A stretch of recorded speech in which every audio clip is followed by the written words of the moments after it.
Schenectady, can you hear us okay? Yes. Yes. Peter?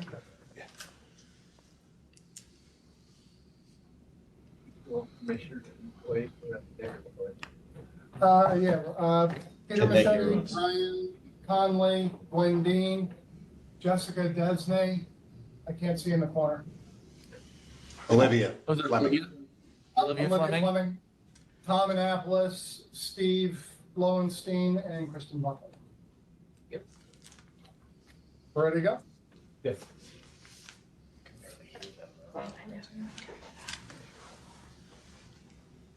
New York Racing Parimutuel Wagering and Breeding Law, Section 102 provides that the New York State Gaming Commission shall consist of 7 members appointed by the governor by and with the advice and consent of the Senate. 4 members confirmed by the New York State Senate are necessary to afford the commission an ability to establish a quorum to undertake action. This present meeting of the commission is now called to order. This meeting is being conducted by video conferencing in 2 locations, New York and Schenectady. Both locations have been appropriately noticed and accommodate public attendance. Ms. Secretary, will you please call the roll? John Crotty, Here. Sylvia Hamer. Here. Peter Machete, Here. Brian O'Dwyer, Present. Marissa Shorenstein. Here. Jerry Skurnick. Here.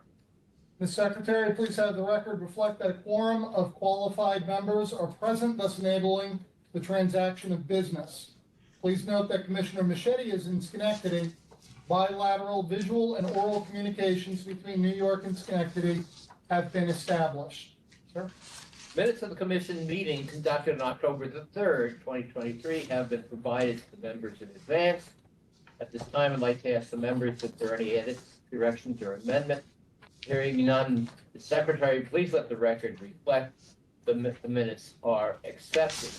I now call upon our executive director, Mr. Williams, to give us his report.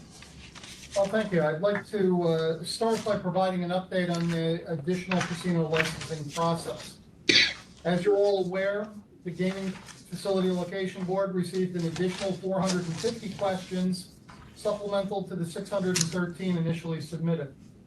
Staff have drafted preliminary responses which are under review for accuracy and consistency of response.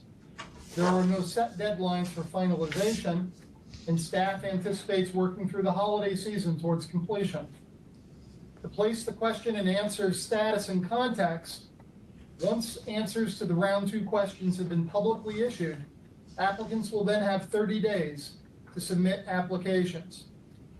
It is only upon the expiration of the deadline for submission that community advisory committees will be formally established. The CACs have an extraordinarily important role in the casino licensing process, as they must evaluate the application for proposed development in their jurisdiction, hold public hearings, and ultimately vote to advance the application to the Gaming Facility Location Board. The board, of course, cannot consider any project unless it has also satisfied local zoning requirements. That provides a clean segue to the other item of significance since we last met.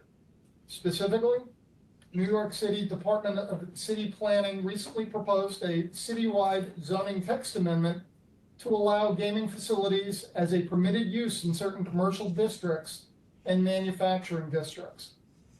The modification would allow a gaming facility licensed by the state and developed through the Gaming Facility Location Board's defined siting process to be developed without regard to any potential conflict with zoning limitations. Under the proposed text, an approved gaming facility would be deemed complying with and conforming with all applicable city use and bulk zoning regulations. In addition to the actual casino itself, other non-casino uses such as hotels, restaurants, bars, eating or drinking establishments, as well as other amenities may be included within the state approval and license, and will also be deemed as being in compliance with city zoning. Applicants will still be required to obtain other proposal-specific non-zoning approvals that may apply to their development that are not included within the text amendment proposal, including but not limited to changes to the city map to demap parkland or map city streets, amendments to the city zoning map to designate or modify zoning districts, or approvals for disposition of city property. This is a significant step for potential city-based applicants, as under the statute, the Gaming Facility Location Board cannot consider any casino application unless the proposal has been considered and approved by its associated Community Advisory Committee and is in compliance with local zoning requirements. The other item I'd like to address today is the Commission's participation in the National Council on Problem Gambling's annual Gift Responsibility Campaign. 2023 marks our 10th consecutive participation. The purpose of the campaign is to raise public awareness about the risks associated with youth gambling. According to the National Council on Problem Gambling, approximately 10 to 14% of all adolescents are at risk for developing a problem with gambling, and as many as 4 to 6% of adolescents presently have serious gambling problems. The Commission is supporting the 2023 Gift Responsibly campaign via television and radio spots and social media posts. We will be supplementing those with displays at high traffic locations across the state, signage at lottery, video lottery, and commercial casino locations, mobile and marquee ads on the New York Lottery's website, and with retail lottery sales agent training. As a reminder, in 2013, the Commission, the New York State Office of Addiction Services and Supports, and the New York Council on Problem Gambling founded the Responsible Play Partnership to ensure the New York Council has a direct and continued access to Commission and OASIS leadership. This campaign is a result of our enduring relationship. Finally, those seeking problem gambling assistance should call New York's Confidential Hope line at 1-877-8-HOPE-NY or text HOPE-NY. Mr. Chairman? Thank you.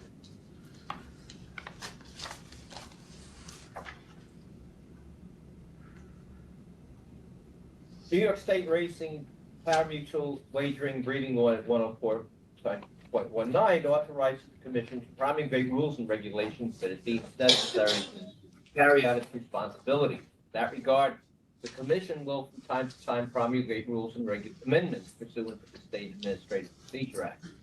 Today we have 2 rules for adoption consideration and 1 rule for proposal. The first item, Mr. Williams.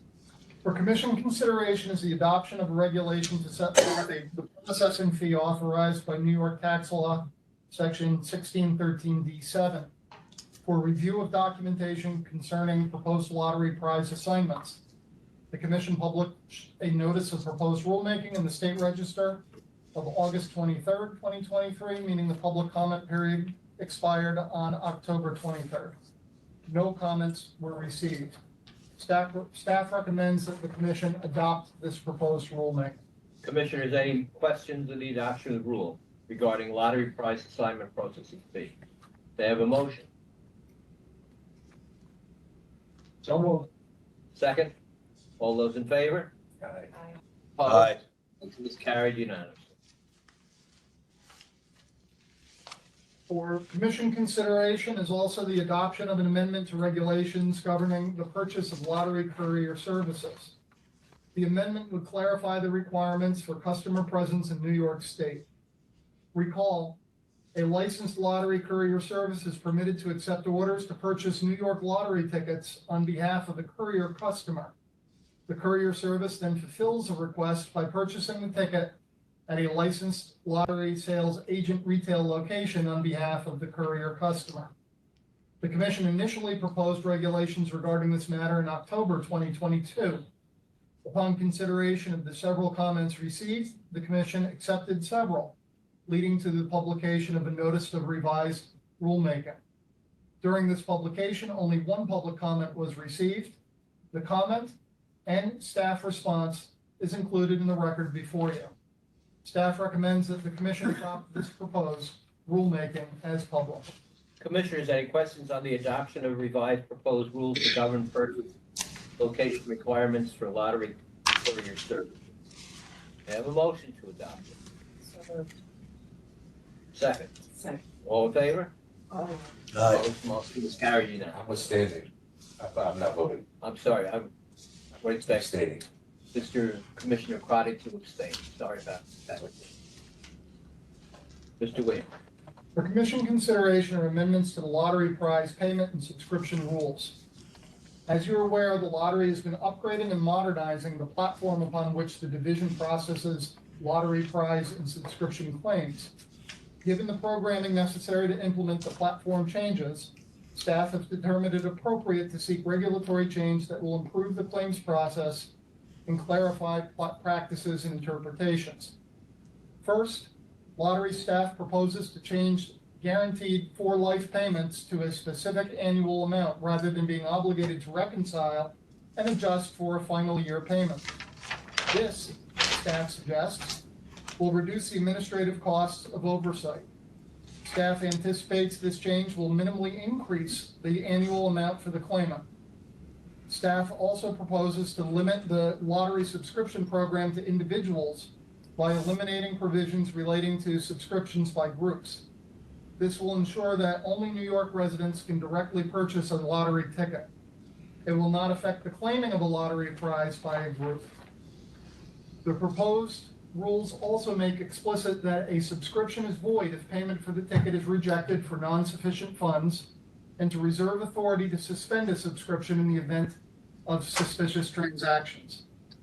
The proposed amendments also clarify responsibilities to ensure that all statutory offsets against either past due support or public assistance benefits are satisfied by requiring prizes of $600 or more to be presented directly to the commission for payment rather than allowing them to be paid at a licensed lottery sales agent location. Current regulations authorize lottery sales agents to pay prizes of $600 or less, while offset language requires lottery prizes of $600 or more be reviewed. Corresponding amendments to thresholds pertaining to lottery courier services are also proposed. Finally, other amendments would codify existing practice of allowing a claimant to direct payment to a bank account, allow delivery of a prize by means other than United States Postal Service, add regulatory reference to the statutory offset for past due state tax liabilities, and make stylistic technical edits to sections related to prize payments and subscriptions, such as adding titles to subdivisions, improving word choices, and using Department of State style conventions. To synchronize with the commencement of the new platform, the proposal requests an effective date of April 1st, 2024. Staff recommends that the commission authorizes the proposal of this rulemaking. Commissioners, any questions on the proposal of lottery prize payments and subscription amendments? Hearing none, may I have a motion to propose this rule? So moved. Second? All those in favor? Aye. Motion is carried unanimously. We now go to adjudications. The next item was scheduled with business regards adjudications. Today we have 3 matters for adjudication. Mr. Williams. The first matter is in the matter of Todd Fletcher and in the matter of the disqualification of Forte from the 11th race at Saratoga Racecourse on September 5th, 2022. The New York State Steward issued a violation to thoroughbred trainer Todd Fletcher on May 11th, 2023, imposing a suspension of 10 days and a fine of $1,000 for violation of the trainer responsibility rule and the rule against administration of non-steroidal anti-inflammatory drugs unless the administration is one of the clinical doses of one of 3 specifically named drugs. In particular, the horse Forte, trained by Fletcher, was found in post-race testing to have the drug meloxicam in a sample taken from the horse after winning the Hopeful Stakes at Saratoga Racecourse on September 5th, 2022. Meloxicam is not one of the permitted non-steroidal anti-inflammatory drugs. In addition, the stewards disqualified Forte from any part of the purse of the race. Mr. Pletcher requested a hearing. In addition, Michael Rapoli, the owner's representative for Forte, requested a hearing on the disqualification ruling. The two hearing requests were consolidated into a joint hearing, which was conducted on July 20th, 2023. The owner's representatives of each of the other horses in the race were also given notice and opportunity to participate in the hearing as interveners, as a purse redistribution could affect their interests. One such owner, Ludolf Heiligbrock, the owner's representative of the horse Gulfport, which would be placed first in the race if the disqualification of Forte were upheld, appeared at the hearing in support of the disqualification decision. The hearing officer issued a report dated September 30th, 2023, recommending that the violations charged against Mr. Pletcher be upheld and that Mr. Pletcher be fined $1,000 and suspended 10 days, and that Forte be disqualified from the Hopeful Stakes conducted September 5th, 2022, and from any share of the purse in that race. The commission considered this matter at a meeting conducted pursuant to the judicial or quasi-judicial proceedings exemption of Public Officers Law, Section 108.1. The commission duly deliberated and considered this request and determined by a unanimous vote to sustain the hearing officer's report and recommendations. I note, however, that it has been the practice and continues to be the practice of the stewards to determine the time and place of the suspension. We leave that to the discretion of the stewards, as we have done in the past, asking them to take into consideration all relevant matters in this regard. Mr. Williams. In the matter of Joseph Chindano, the judges of Buffalo Raceway issued a violation to harness driver Joseph J. Chindano on April 29th, 2023, imposing a suspension of 10 days and a fine of $1,000 for violation of the rule regulating a driver's use of whip in the 7th race on April 22nd, 2023. The licensee requested a hearing, which was conducted on August 8th, 2023. The hearing officer issued a report dated November 3rd, recommending that the violation charged against Mr. Chindano be upheld and that he be fined $1,000 and his license as a driver be suspended for 10 days. The commission considered this matter at a meeting conducted pursuant to the judicial or quasi-judicial proceedings exemption of New York Public Officers Law, Section 108.1. The commission duly deliberated and considered this matter and determined on a unanimous vote to modify the hearings officer's report and recommendation, considering the number of past violations in the year to a 20-day suspension. In addition, in deliberating, the commission noted a long and troubling history of Mr. Chindano in terms of violations of both whipping and other violations at the races. In doing so, while the commission is making no determination at this time, we have asked the executive director for reference to staff to determine if Mr. Chindano meets the requisite requirements for licensing in the future, and the staff will report back to us. Mr. Williams. The last matter for consideration today is in the matter of Hillside Mini Mart 1 Corporation. On August 23rd, 2023, the Bureau of Licensing issued a notice of revocation to Hillside Mini Mart 1 Corporation, which conducts business at 8787 Francis Lewis Boulevard in Queens Village. Notice informed Hillside that its lottery sales agent license was revoked for engaging in conduct that constitutes a fraud, deceit, misrepresentation, or conduct prejudicial to the public confidence in the state lottery. Specifically, the notice stated that Hillside's owner had been arrested and charged with promoting gambling in the second degree and possession of a gambling device, both Class A misdemeanors under the penal law, and suffering or permitting gambling on the licensed premise of a location licensed to serve alcoholic beverages, an unclassified misdemeanor under the Alcoholic Beverage Control Law. Hillside requested a hearing, which was conducted on November 15th, 2023. The hearing officer submitted a report to the commission's acting secretary dated November 20th, 2023, recommending that the Hillside license be revoked. The commission considered this matter at a meeting conducted pursuant to the judicial or quasi-judicial exemption of the New York Public Officers Law, section 108.1. The commission duly deliberated and considered this matter and determined by unanimous vote to sustain the hearing officer's report and recommendation. Mr. Wade. Item 6 is consideration and appointment of gaming facility location board member. By New York Racing Parimutuel Wagering and Breeding Law, section 109A, the commission is required to select 5 individuals to serve as members of the gaming facility location board for the additional licensing process. Commission staff search for qualified, unconflicted individuals to serve has led to the identification of a 4th member who has been advanced for commission consideration to be a member of the gaming facility location board. His name, biography, and conflicts review have been previously circulated to members. Mr. Chair. I'd like to say that I appreciate the potential candidate's desire to accept this task, as I do appreciate the other 3 members of the board who have already undertaken this task.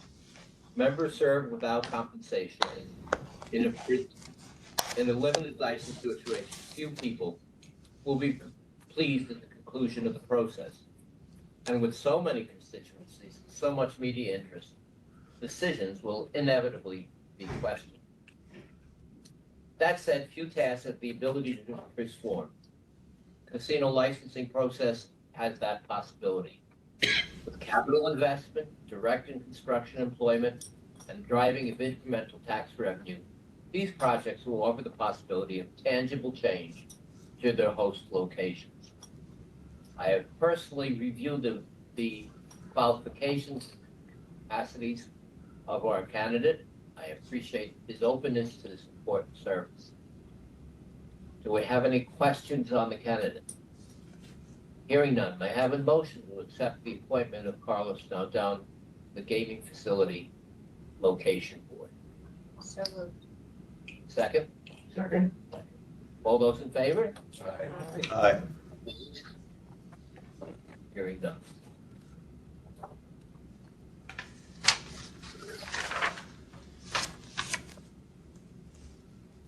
Any new or old business? Hearing none, I'd just like to make a few remarks to the commission of what I've been doing since our last meeting. I'm pleased to report that Commissioner Hamer and I had an opportunity to go out to Belmont and review what's going on there in terms of new facilities. I'm particularly pleased to report, and thank you, Commissioner Hamer, for your work on this, that the new facilities for the workers' housing have started. The demolition of one barn is done, and they're beginning work on the housing and as part of a very comprehensive review and revision of housing both in Saratoga and at Belmont. And I think I must say that the people at NYRA have done an excellent job in starting.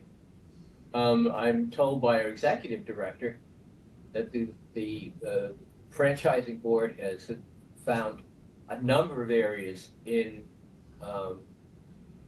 quality of life for the workers in both places, and that they are looking at that, and that they will be using in the future some very, very severe qualifications for NYRA, and NYRA has been most cooperative. I think we all be very proud of it. Next couple of years, workers' housing in both areas is going to be considerably better, much better. In that report, Commissioner Hamer and I also reviewed and visited both the racetrack chaplaincy and the preschool for the workers.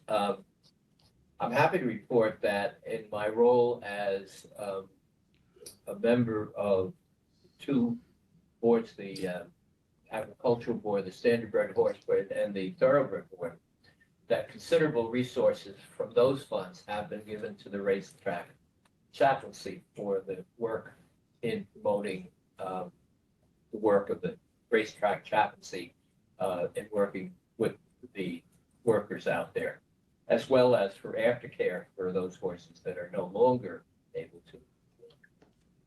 I reported last meeting that I was meeting with the chief executive of DraftKings. As you will remember, we were all appalled by a series of bets that were put up on DraftKings involving 9/11 and purporting to make a betting opportunity on the tragedy of 9/11. I met with our executive director and the chief executive officer of DraftKings, who indicated to me that obviously they were apologizing, appalled as we were by this, indicated to me that they had put in considerable changes in terms of reviewing all bets that went out and making sure that all those bets were reviewed responsibly. I expressed to the chief executive officer the disgust of this commission and hope that it would not be reported again. And if we do find anything in the future, I can tell you that we will be very, very, look at it with very, very severe eyes. I was heartened by their response, and I hope they have go through it again. I'm looking forward to meeting with well, we've had some meetings again with our advertising agencies on lottery. I've been reporting that we've had some meetings thanks to our director of communications with the Sunday Morning New York, and there will be a something on the lottery in the future, and giving the story of the lottery and how much good it does for people in New York. In terms of the lottery, we did have a breach of the systems, and the executive director and I will be meeting with the chief executive officer or vendor in January to make sure that that does not happen again. I wish all a very happy, pleasant holiday season, and we'll see you in the new year. What else today? Before we conclude today, oh yes, I'd like to take a moment to mark the passing of Matthew Moore, who worked as a business system analyst in the Division of Lottery 2.5 years. Matt was an outgoing, kind man, but with a smile. We in the commission offer the most sincere condolences to his parents, Mark and Carol Moore, of Ilion, his brother Richard, and his sister Michelle Solano.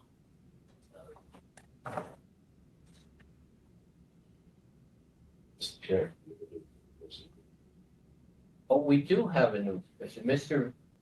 Williams, would you introduce our new member? Certainly. With us today is our new division director for the Division of Horse Racing and Parimutuel Wagering, Sarah Klein. Sarah comes to us most immediately from a position that she held in program and council at the New York State Assembly, where she had jurisdiction, among other things, over all things gambling. Klein, you're very welcome, and we wish you a pleasant and productive tenure with our things. And I will make sure that the commissioners go easy on you for the first year. That you're on your own. Yeah. Thank you very much.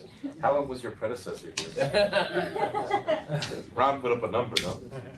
Ron's still here. Still going. Congratulations. With that, may we have a motion to adjourn? All those in favor? Meeting is adjourned. Thank you all.